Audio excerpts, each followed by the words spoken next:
Okay, so can a piece be over-critiqued or under-critiqued? And what is the ideal number of critiquers? This probably varies a lot for... but, yeah. So... Yeah. Oh, sorry, I'm just going to jump in there, Abby. I think it can be totally over-critiqued. Or I've been in situations where people will pick on things just for the sake of picking on something. And there's actually nothing wrong with that paragraph, or the story is just fine as it is and can go out. But because it was sent to a critique group, or because they feel like being nasty, they will pick out the tiniest little things that don't even make sense that they're picking on, but they'll make a big issue of something. So it can be over-critiqued or just for the sake of being critiqued when it doesn't really need to. But I think it really depends on, the story itself and where it's at in the development stage, too. Mm. Yeah, I'll jump in and say, like, I've been in a group that had, at one point, like, I think maybe 30 people critiquing. Oh. Wow. Yeah, That's a lot of critiquers. Yeah, Okay. I mean, not that there's anything wrong in the membership in that one varies, so sometimes there would be, like, 15 people there, sometimes 30.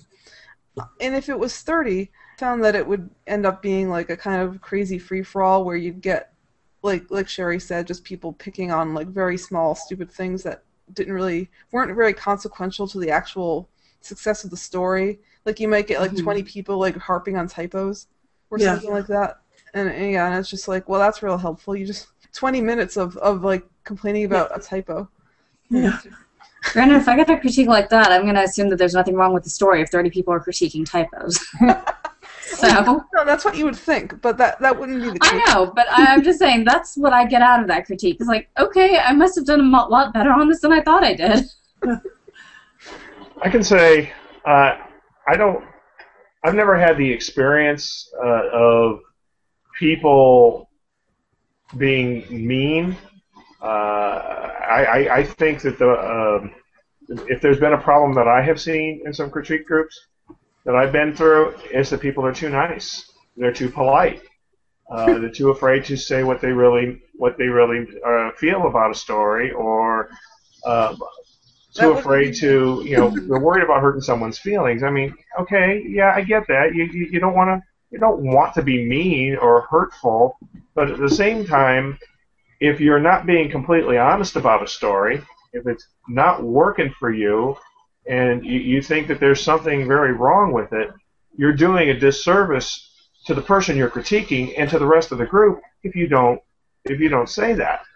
So that's I think an example of under critiquing, and I see that I have seen that a lot.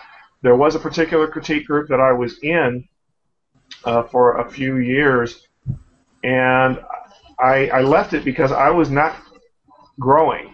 I was not getting pushed. It was just too easy. And so I wanted to go someplace where I was getting pushed. That's when I went and joined Codex.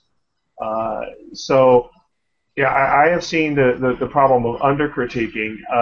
As far as over-critiquing goes, I do think sometimes people get a little too hung up in rules, of course. And I'm probably one of those people. I will nail you on the Oxford comma. I will. You can just count on that. And I will nail you on typos if you make them. I mean, it's not going to be the whole of my critique, but I will discuss. I will have line edits. I always have line edits. Probably I had one person dub me Matt the Merciless. So just be warned if you ever get a critique from me.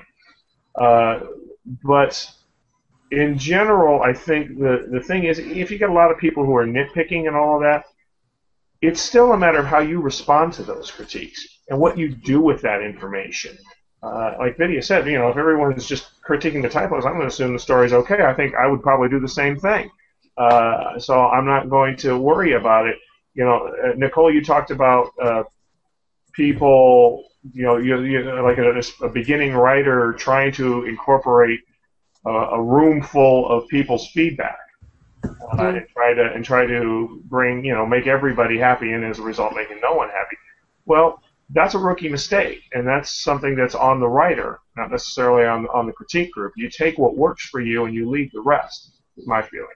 I agree, but I also think that some critique groups have a culture of mutually incorporating the suggestions, and there's an expectation kind of I don't know. I could be wrong about that, and you make a valid point that it is on the writer. Although if the writer is new and they're kind of learning their craft through the group and getting socialized into the craft through the group, then some of that may be on the group. I don't know. I think the story can be over-critiqued. There's a great book by Nick Mamatas called Starve Better about how to create a career as a freelance writer. And one of the things he talks about in short story critiques in the book is that a perfectly good short story where there is some element of the fantastic or science fiction that is not explained thoroughly. And someone in a critique group will say, "Oh, you need to explain this and that. How does this work?" And he talks about the story growing a tumor of explanation.